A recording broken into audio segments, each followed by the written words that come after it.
नमस्कार, nation update .in का YouTube channel देख रहे हैं आप। मैं हूं शहबाज अली और कैमरे के पीछे मेरे सहयोगी हैं सिद्धार्थ साहू। आज हम एक ऐसे नेता के बारे में बात करेंगे जिनका राजनीतिक अनुभव ज़्यादा तो नहीं, लेकिन मोदी कैबिनेट में जगह मिलने के बाद उनके नाम की चर्चा चारों तरफ हो रही है। आज हम बात करेंगे पंच से विधायक बने, विधायक से सांसद और सांसद से सदन तक का सफर तय करने वाले तोखन साहू के बारे में, जिन्होंने बड़े बड़े दिग्गजों को पछाड़कर मोदी कैबिनेट में अपनी जगह बनाई।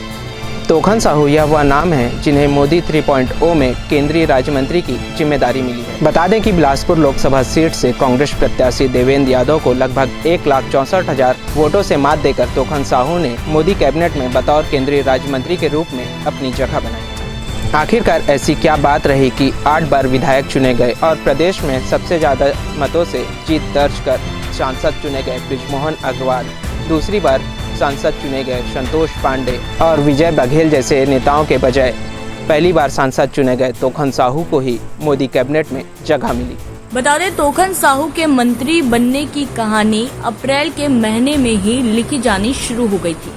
साहू समाज बीजेपी के टिकट बंटवारे को लेकर बेहद नाराज थे। इस नाराजगी को पार्टी पहले ही भांप गई थी। किसी तरह का नुकसान न हो, इस वजह से एक वादा समाज से बीजेपी ने किया और फिर सब कुछ बदल गया। चलिए आपको बताते हैं कि पूरा माजरा आखिर है क्या। बता दें, छत्तीसगढ़ की लगभग 1,35,00,000 ओबीसी आबादी में साहू समाज का दबदबा सबसे ज्यादा माना जाता है। इतना ही नहीं, छत्तीसगढ़ के चुनावी परिणामों में साहू समाज के लोग अपनी निर्णायक भूमिका भी निभाते हैं।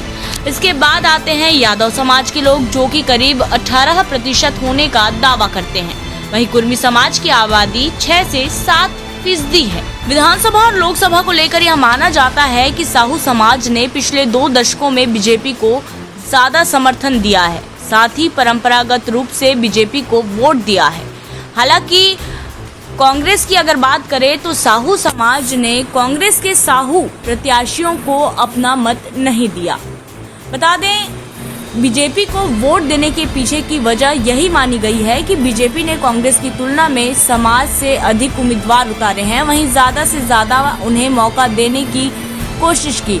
हालांकि जब लोकसभा चुनाव में प्रत्याशियों के नामों का ऐलान किया गया, तब कांग्रेस ने इस बात को मुद्दा उठाया कि बीजेपी ने केवल एक ही साहू प्रत्याशी को चुनावी मैदान पर उतारा है। लेकिन अब बीजेपी ने तोखन साहू को सदन में बुलाकर उनके इन आरोपों पर पूरी तरह से फुल स्टॉप लगा दिया है। सियासी गलियारों में इस बात की चर्चा है कि साहू समाज को साधने के लिए ही तोखन साहू को मंत्री बनाया गया है। साल 2014 की बात करें तो साहू समाज से कुल 3 सांसद रहे, जिनमें से बीजेपी से 2 और कांग्रेस से 1 सांसद थे। साल 2019 में यह संख्या कम हो गई और केवल 2 लोग रह गए। बीजेपी से जुड़े दोनों सांसद बिलासपुर और महासमुंद लोकसभा सीटों से जीत कर आए थे।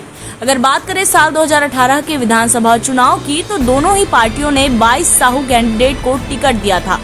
हालांकि बताया जा रहा है कि इस बार साहू समाज ने बीजेपी से 2 उम्मीदवारों को मैदान में उतारने की मांग की थी, लेकिन पार्टी ने इनकार कर दिया था। लेकिन अब साहू समाज की जो नाराजगी थी, उसे पूरी तरह से दूर करने के लिए बीजेपी ने एक बड़ी रणनीति बनाते हुए तोखन साहू को राज्य मंत्री का दर्जा दिया। राजनीतिक विशेषज्ञों की माने तो बिलासपुर से सिर्फ एक तोखन साहू को मैदान पर उतारने से साहू समाज का बीजेपी के खिलाफ गुस्सा बढ़ गया था। यही कारण है कि प्रधानमंत्री नरेंद्र मोदी ने साहू समाज को साधने के लिए तोखन साहू को मोदी 3.0 की कैबिनेट में जगह दी।